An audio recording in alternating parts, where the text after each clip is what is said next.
Hello everyone, welcome to my first and today's video. तो आज की वीडियो में I'm going to talk about clauses. What are clauses? About their formation, types, with examples. Each and everything will be discussed in detail. तो सबसे पहले हम बात करते हैं about clause. That what is a clause? Clause is a meaningful group of words which may or may not give complete thought, and it may be a sentence or a part of sentence. तो clause क्या है? Clause एक group of words है जो कि meaningful है, which means that it is a meaningful group of words जो कि कंप्लीट थॉट दे भी सकता है और नहीं भी दे सकता. In some cases it gives complete thought while in others it doesn't. और ये एक पूरा सेंटेंस भी हो सकता है या फिर किसी सेंटेंस का पार्ट भी हो सकता है. So this is what clause is. If it is clear, let's talk about the formation of clauses. That how clauses are formed. Clauses are form the formation of clauses. जैसे कि किसी भी language में सबसे पहले होते हैं sounds. When sounds combine together they form words. Words combine together to form the phrases. और जब फ्रेजेस मिलते हैं तो बनते हैं clauses. So clauses are formed by combination of different phrases. जैसे कि किसी भी सबऑर्डिनेटिंग कंजंक्शन के साथ नाउन फ्रेज और वर्ब फ्रेज लगाएं तो बनता है क्लॉज. तो this is how clauses are formed. Clause में बी अ सेंटेंस और part of sentence. In order to get a better understanding of clause, we must know the difference between these three terms, the phrase, clause and sentence. कि इन तीनों चीज़ों में क्या difference है. First, there is a similarity कि ये तीनों ही क्या है? They are the meaningful groups of words. But the thing that makes difference is whether or not they give the complete thought. तो phrase जो है वो meaningful groups of words है लेकिन they don't give the complete thought. Clauses are also groups of words which may or may not give complete thought, and sentence is a meaningful group of words which always gives a complete thought. तो sentence हमेशा complete thought देता है. clauses complete thought दे भी सकते हैं, नहीं भी दे सकते हैं. और phrases जो हैं they don't give the complete thought. So this is the difference. If we take an example, phrase in the morning, clause when he felt hungry, and sentence the baby cried when he felt hungry in the morning. तो यहाँ पे जो phrase और clause है इन्हीं की combination से हमने सेंटेंस बनाया. So we can say that sentences are formed by the combination of different clauses and phrases. तो अब फ्रेज और क्लॉज में हम कैसे डिफ्रेंशिएट कर सकते हैं. There is a difference which we need to understand. The difference is between phrase और दूसरी तरफ हम रखें क्लॉज और sentence. The difference is phrase has a head word and other words. तो फ्रेज में हम हमेशा देखते हैं कि वहाँ पे एक हेड वर्ड या फिर मैन वर्ड होता है और उसके साथ दूसरे वर्ड्स होते हैं. We can say that head word plus other words form a phrase. जबकि क्लॉज या सेंटेंस में क्या होता है, दे हैव अ सब्जेक्ट, वहाँ पे एक सब्जेक्ट होता है या फिर we can say a noun phrase which is followed by a verb phrase. तो subject plus verb phrase make a sentence और a clause. So this is the basic difference. We can also say that phrase जो है उसके अंदर subject और verb नहीं होगा जबकि क्लॉज के अंदर सब्जेक्ट और वर्ब होगा. So this is the thing that makes difference between a phrase and a clause. कि हो सकता है दोनों ही कंप्लीट थॉट ना दें but still we need to get understanding कि फ्रेज के अंदर सब्जेक्ट और वर्ब नहीं होता है जबकि क्लॉज का अपना ही सब्जेक्ट और वर्ब होता है. This was the difference. Now types of clauses. कि क्लॉजेस की कितनी टाइप्स है. Basically there are two types of clauses, independent clause and dependent clause. Independent clause को हम कहते हैं मेन क्लॉज भी. As the name indicates, independent clause means that ये जो clause है ये independent है. It doesn't need another group of words in order to give the complete thought. So it gives the complete thought on its own. That is why it can stand on its own. ये खुद ही पूरी meaning देता है complete thought. और अगर हम इसको sentence से बाहर निकालें तब भी ये क्या होगा, एक grammatically correct और complete thought देने वाला sentence होगा.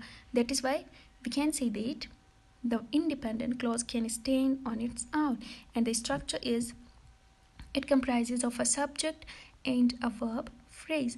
The second type is dependent clause. इसके नाम से ही हमें पता लगता है कि it depends on another group of words in order to give the complete thought. तो ये खुद से ही complete thought नहीं देता है और इसीलिए it cannot stand on its own. अगर हम इसको sentence से बाहर निकाल दें तो ये कंप्लीट थॉट नहीं देगा और ये ग्रामेटिकली करेक्ट और कंप्लीट सेंटेंस नहीं होगा.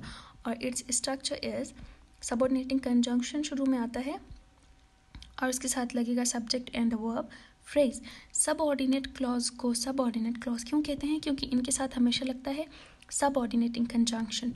और if you take an example, she was absent because she was ill. She was absent जो ब्लू कलर में है, this is the main clause.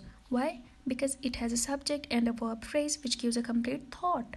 But because से आगे का जो पार्ट है, because she was ill, it has a subject, it has a verb phrase, but still it doesn't give a complete thought, क्योंकि इसके साथ लगा हुआ है एक subordinating conjunction because. So this is the subordinate clause or dependent clause. Why it is called dependent clause? Because it needs the main clause in order to give the complete thought. अगर हम इसके साथ से main clause को हटाएंगे तो ये complete thought नहीं देगा. इसके साथ हम main clause को रख देंगे तभी complete thought देगा. That is why it is called as a dependent clause. These are the two types of clauses. Now let's talk about the types of sentence. A question arises here कि हम पढ़ clauses रहे हैं, but we are talking about the types of sentence. But why? Because sentence को जिन types में categorize किया है, that is on the basis of clause. Clause की base पे ही sentences को different categories में divide किया है, on the basis of the number and the type of clause. तो यहाँ पे 3 types of sentences को हम discuss करेंगे. Simple sentence. Simple sentence would comprise of one independent clause. For example, the train was late. तो ये एक independent clause है.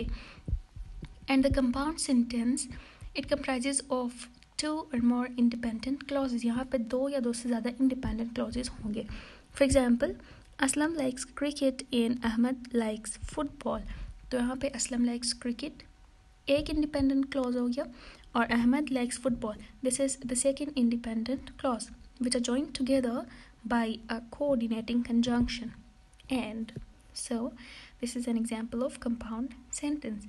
Our third type is complex sentence.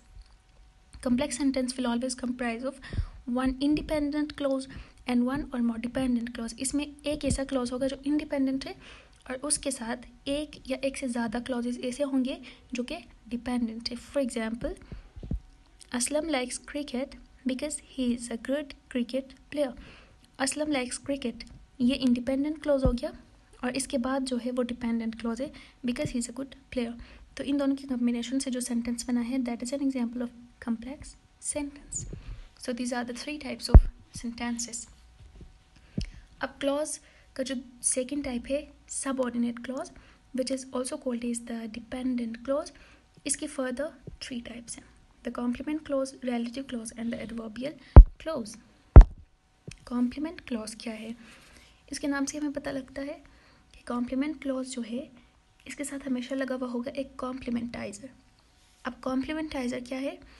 जो कि verb के direct object के place में आता है, तो हम उसको बोलते हैं complementizer. तो इंग्लिश में there are 4 complementizers: whether, date, if and for. तो ये 4 complementizers हमेशा इस clause के साथ लगेंगे. And they take the place of direct object of the verb. ये जो clauses हैं, ये verb के direct object के place में आते हैं. They are introduced by the complementizers. और ये 3 चीज़ों को modify कर सकते हैं. They modify a verb phrase or a noun phrase or an adjective.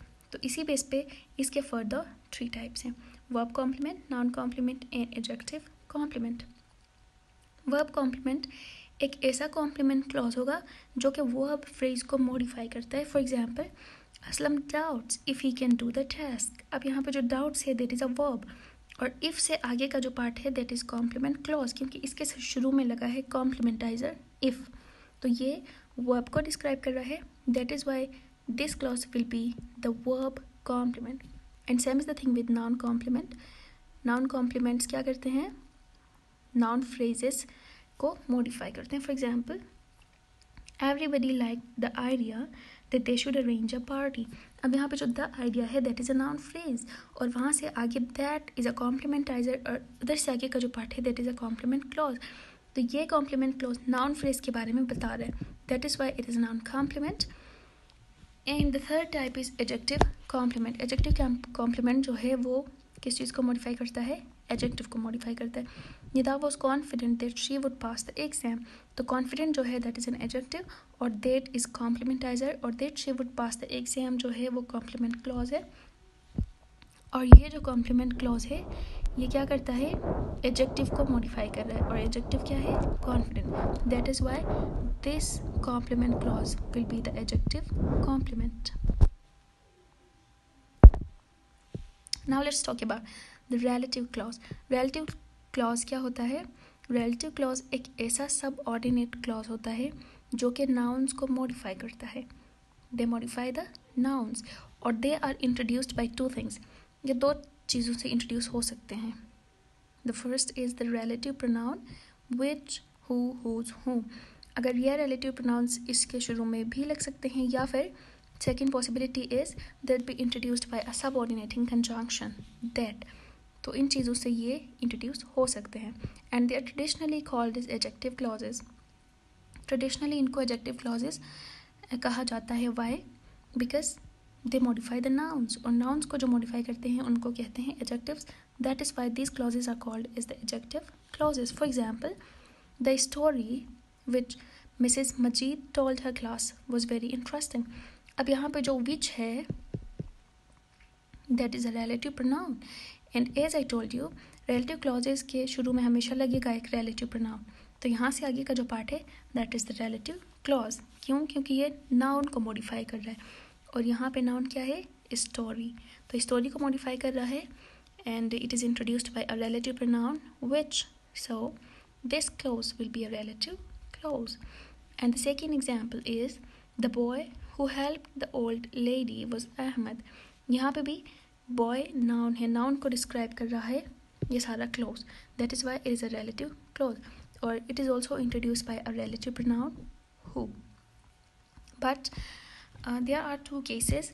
कुछ केसेस में हम लोग प्रोनाउन को ओमिट कर सकते हैं, जबकि कुछ केसेस में हम लोग प्रोनाउन को ओमिट नहीं कर सकते हैं. जैसे कि यहाँ पे फर्स्ट एग्जांपल में द स्टोरी विच, अगर हम विच को ओमिट करें तो सेंटेंस तब भी ग्रामेटिकली करेक्ट होगा. The story Mrs Ahmed told her class was very interesting. तो यहाँ पे हम लोग प्रोनाउन को ओमिट कर सकते हैं. But in the second example the boy who help the old lady was Ahmad, यहाँ पे जो हु है अगर हम इसको ओमिट करें, the boy help the old lady was Ahmed, तो ये जो सेंटेंस है ये ग्रामेटिकली इनकरेक्ट होगा. तो we can not omit the pronoun in such cases. और as I told you earlier कि relative clauses के शुरू में भी date आ सकता है और complement clauses के शुरू में भी date आ सकता है. तो how will we differentiate कि अगर clause के शुरू में date आ रहा है तो वो relative clause होगा या फिर complement clause होगा. तो there is a trick or a rule which we can use in order to identify whether the clause is a relative clause or a complement clause. What is the rule? अब for example, Ahmad liked the cat that he saw on the road. अगर यहाँ पे जो that है इसको हम किसी भी WH word से replace कर सकते हैं तो for relative clause होगा, और अगर हम उसको WH word से replace नहीं कर सकते तो वो complement clause होगा. अब इस एग्जाम्पल में Ahmad liked the cat, अगर हम that की जगह which लगाएं, Ahmad liked the cat which he saw on the road, तब भी ये सेंटेंस करेक्ट होगा, which means that it is a relative clause. अगर डेट की जगह WH वर्ड लगाने से सेंटेंस इनकरेक्ट हो जाए तो हम तब कहेंगे कि वो जो क्लॉज है वो रिलेटिव क्लॉज नहीं है बल्कि that is a complement clause. So this is the trick that you can use to differentiate. और adverbial clause they modify the verbs and they also modify the whole clause. ये पूरे clause को modify करते हैं, और इसके अंदर जो एडवर्ब यूज़ हुआ है या इसकी जो मीनिंग है उसके बेस पे they are categorized into 5 categories. AC stands for the adverbial clause, adverbial clause of reason, adverbial clause of time, adverbial clause of concession, adverbial clause of manner and condition. So these are the 5 categories, and if you take examples, Amna could not chew because she had toothache. तो यहाँ पे जो because है इससे हमें पता लग रहा है कि this talks about the reason, और आमना कुड नॉट च्यू ये क्या है, मेन क्लॉज है, और यहाँ से आगे का जो पार्ट है वो पूरे मेन क्लॉज को डिस्क्राइब कर रहा है, and that is why it is an adverbial clause. और इस ये कैसे डिस्क्राइब कर रहा है, by telling about a reason, इसीलिए हम इसको कहेंगे एडवर्बियल क्लॉज ऑफ रीज़न. इसी तरह से एडवर्बियल क्लॉज ऑफ टाइम की एग्जाम्पल है children were happy when they got chocolates. तो यहाँ पे जो when है it shows time and that is why the children were happy से आगे का जो part है when they got chocolates, that is the adverbial clause of time. And there are other examples for different categories. You can see. एक और बात जिससे हम लोग आइडेंटिफाई कर सकते हैं वो ये है कि जिस टाइप का एडवर्ब लगेगा उसी टाइप का एडवर्ब क्लॉज होगा. फॉर एग्जांपल अगर एडवर्ब ऑफ मैनर लग रहा है तो वो एडवर्बियल क्लॉज ऑफ मैनर होगा. अगर एडवर्ब ऑफ रीजन लग रहा है तो वो एडवर्बियल क्लॉज ऑफ रीजन होगा. So this is the thing that you need to keep in mind.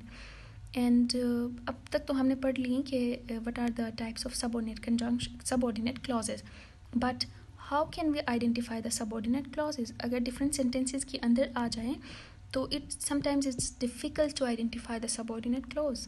तो हम उसको कैसे आइडेंटिफाई करें? By using an idea which is called is the idea of modification.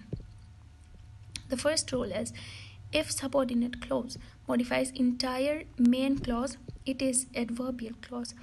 अगर subordinate clause पूरे main clause को describe कर रहा है, modify कर रहा है, तो वो adverbial clause होगा.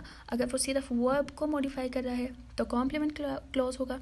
अगर noun को modify कर रहा है तो there are two possibilities. First ये है कि वो relative clause होगा, दूसरा ये है कि वो complement clause होगा. तो relative clause और complement clause के बारे में we have discussed. So I hope you've understood that how these two possibilities can be fulfilled within a sentence. Now let's talk about the finite and the non-finite clause. As I told you, clause के अंदर क्या चीज़ें आती हैं? Subject और verb, main चीज़ें subject और verb हैं. तो अब finite clause ऐसा clause होगा जिसके अंदर का verb क्या describe करता है? It indicates a tense, जो कि किसी भी tense के बारे में बता रहा होता है. तो उसको हम कहेंगे infinite clause. For example, the children were happy when their mother bought them chocolates.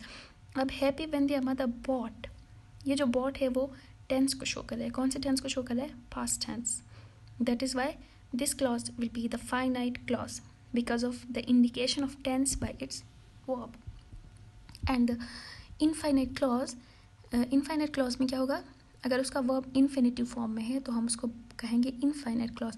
Infinitive form means to के साथ अगर वर्ब लग रहा है तो that means it is in its infinitive form. And if a clause has its verb in infinitive form that will be an infinite clause. For example, father wanted his son to become a doctor. To become is in infinitive form. That is why ये जो clause होगा that will be the infinite clause. And there are two types of subjects, the covert subject and the overt subject. So what's the difference between covert subject and overt subject? Covert subject जो होता है, covert subject इसमें क्या होता है? Subject is different for finite and infinite clause. अगर finite clause है और infinite दो clauses हैं तो उन दोनों का subject different होगा. For example, Bilal wants his son to be a teacher. Bilal हो गया and his son. Here are two different subjects for finite and infinite clauses. That is why in subjects को हम बोलेंगे covert subject. और overt subject is the opposite of covert subject, which means that subject is same for both finite and infinite clause. इन दोनों का subject different नहीं होगा बल्कि the subject will be same. For example, Bilal wants to be a teacher. यहाँ पे एक ही subject है Bilal. That is why this subject is the overt subject. So this is the difference between covert subject and overt subject. अब यहाँ तक हमने जो भी चीज़ें पढ़ी उनका एक overview. The first thing that we discussed about is clause. Clause की दो types, main and subordinate. Subordinate clause की three types. सबसे पहले complement clause, relative clause and adverbial clause. Complement clause की further three types, noun complement, verb complement and adjective complement. और adverbial clause की 5 categories, time, reason, manner, concession and condition. So this is all that we discussed in our today's video. That's all about clauses. If you like the video or not,